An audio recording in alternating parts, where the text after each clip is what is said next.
So as Reconstruction gets going, each southern state is going to have to do a lot of rebuilding, physically and politically. They're all part of the Union again, but that doesn't mean that they can just sort of slip back into the way that things worked before the Civil War. It's not going to work that way.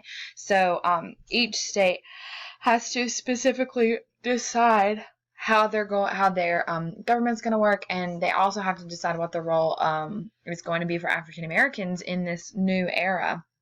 So obviously a lot of them are going to try to do everything they can to limit the role that African Americans can play, and a lot of that is going to revolve around keeping them a permanent underclass in Southern society. So a lot of states even are specifically going to limit the vote, the right to vote to white men.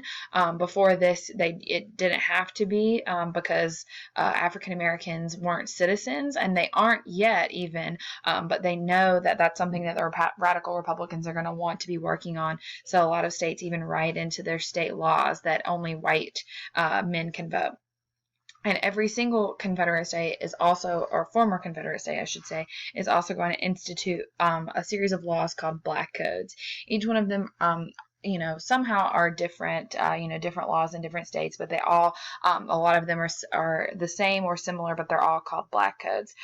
These were laws that sought to limit the right of African Americans, and they're designed to keep them as landless workers. The economy in the South is all agricultural, so the only way to ever really be wealthy is to own land and to get involved in agriculture. And if Black people can't own land, they can't ever become wealthy, so they can't ever become powerful. Some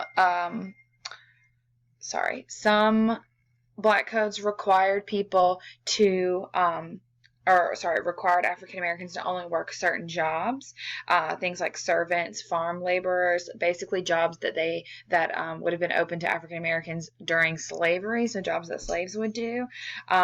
Some of these laws forbid African Americans from owning land. Some of them said that if you didn't have a job, then you could be arrested and sent to work as prison labor, which is basically slavery all over again. And all of these, were put into place and were enforced with basically just violence and intimidation. So Congress and Johnson, we've talked a little bit about, and we know that their relationship isn't necessarily a positive one at this point. And that's mostly because they have such different ideas about how Reconstruction should go. So all of the Republicans pretty much are pretty outraged at the way that Southern states are being allowed to act and how former slaves are being treated. So when Southern congressmen start returning to D.C. after their states rejoin the Union, other congressmen from the North actually refuse to let them in their seats or refuse to let them in the room. So obviously that sounds pretty petty, but that's what they felt like they had to do to sort of keep sure that Reconstruction would happen successfully. Obviously, that doesn't really work, but they are going to start a formal investigation into how blacks and former slaves are being treated in the South. So when Congress attempted to advance the rights of blacks, Johnson is going to accuse them of, quote, trying to Africanize the southern half of our country. So obviously Johnson was not pro civil rights and pro equality, especially in the South. And he's really going to be butting heads a lot with the Republicans and the radical Republicans, especially in Congress. So Congress passed a bill to continue the Freedmen's Bureau and allow them to arrest any state officials who failed to extend civil rights to blacks. Basically saying basically giving the Freedmen's Bureau the power to enforce civil rights and equality in the South, whether or not states want to do it themselves.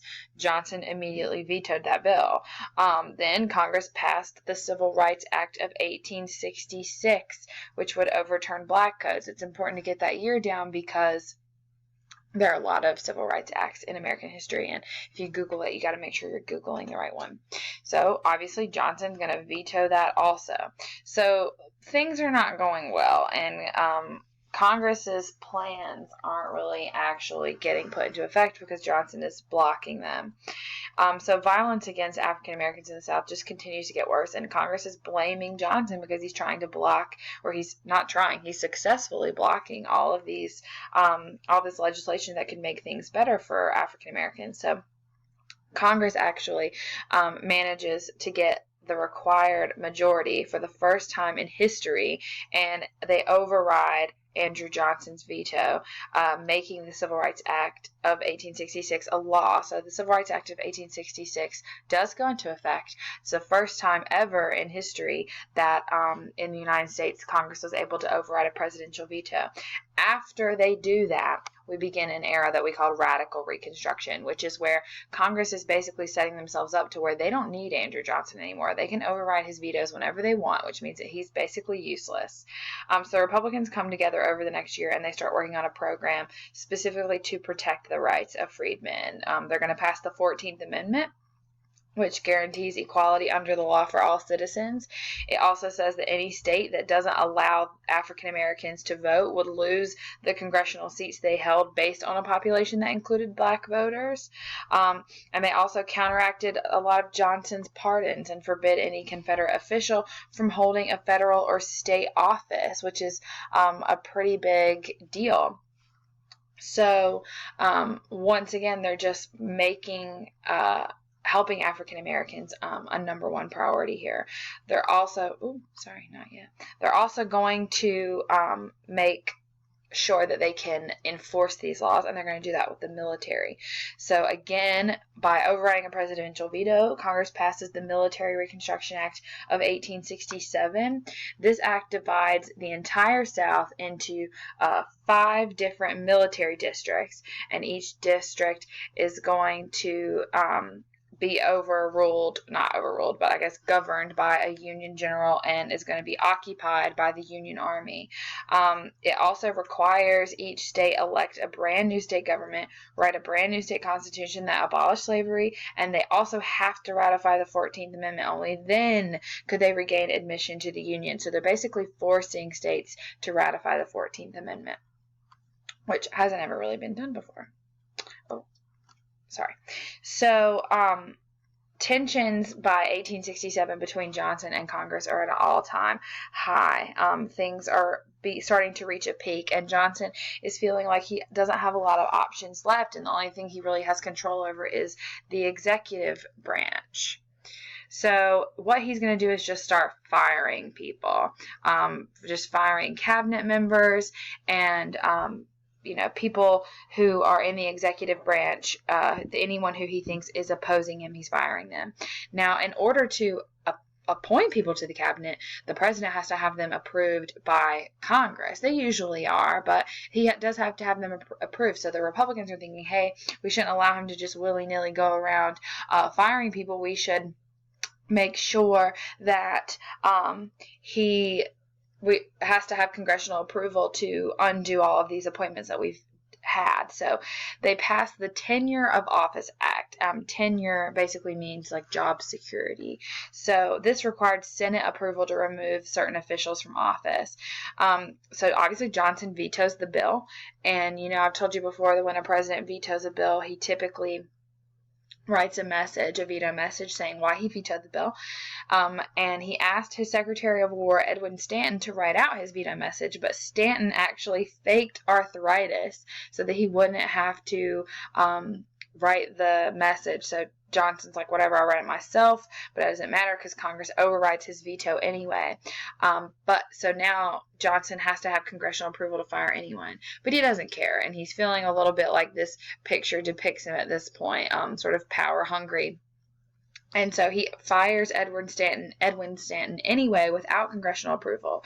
And what's hilarious about this whole situation is then Edwin Stanton proceeds to lock himself in his office, and he stays there for the next 2 months, sort of refusing to be fired.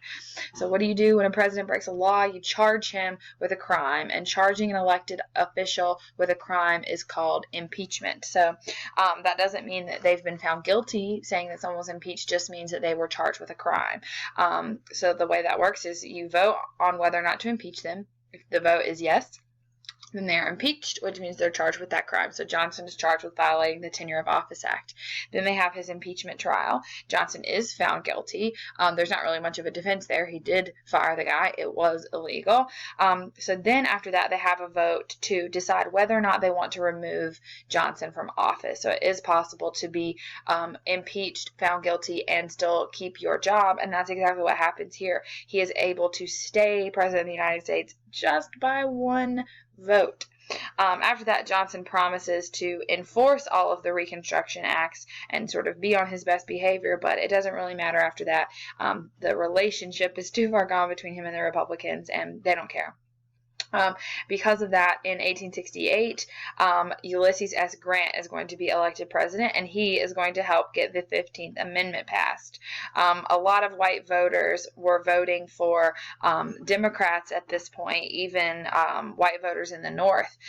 So the Republicans know that they need to get a new voting bloc, and that voting bloc is going to be African Americans. So they got to give African Americans the right to vote. So they passed the 15th Amendment, which forbids any state from denying suffrage is the right to vote, on the grounds of race, color, or previous condition of servitude. Previous condition of servitude basically means if you were a former slave, they can't use that to stop you from voting. So this applies to not just the southern states, but the northern states as well. So both the 14th and 15th Amendments were ratified by 1870, but unfortunately they're going to leave a lot of loopholes, and we're going to see a lot of problems with equality, even regardless of these two Reconstruction Amendments. So we have a lot of new people gaining power in the South. The first group is obviously going to be African Americans. Close to 1,500 blacks in the South start to hold government positions during Reconstruction. They serve as school superintendents, sheriffs, mayors, coroners, police chiefs, state representatives, lieutenant governors. Mississippi and South Carolina even had black speakers of the House. There were 2 black senators and 14 black representatives serving in the U.S. Congress representing southern states. At this time, in order to vote, you had to take the loyalty oath. So for quite some time, there were more black voters than white voters because white voters were a lot more resistant to take that loyalty oath. So really, until the end of Reconstruction, you had a pretty solid shot at having a political career as an African American in the South. You did not have a shot at having a political career as an African American in the North or in the West. No one from the North, no African American from the North is going to be elected to Congress until the 20th century. And that's because Congress isn't really paying attention to racism in the North. They're not paying attention to equality in the North. All their focus is on the South. So African Americans in the North and the West are really getting left behind here and forgotten about. But this is really going to strengthen the Republican Party in the South. There's even going to be a black majority for a while in the legislature in South Carolina. So we've also got people, poor white Southerners in the South who are making themselves allies of African Americans. These people are called scalawags. That's our second new group. These are poor white Southerners who are starting to participate in politics for the first time. People who didn't have a voice in their government before because it was controlled by like wealthy businessmen and plantation owners, but they are the allies of northern whites and blacks. Then that third group is going to be carpetbaggers. That's who you see on that picture in front of me there.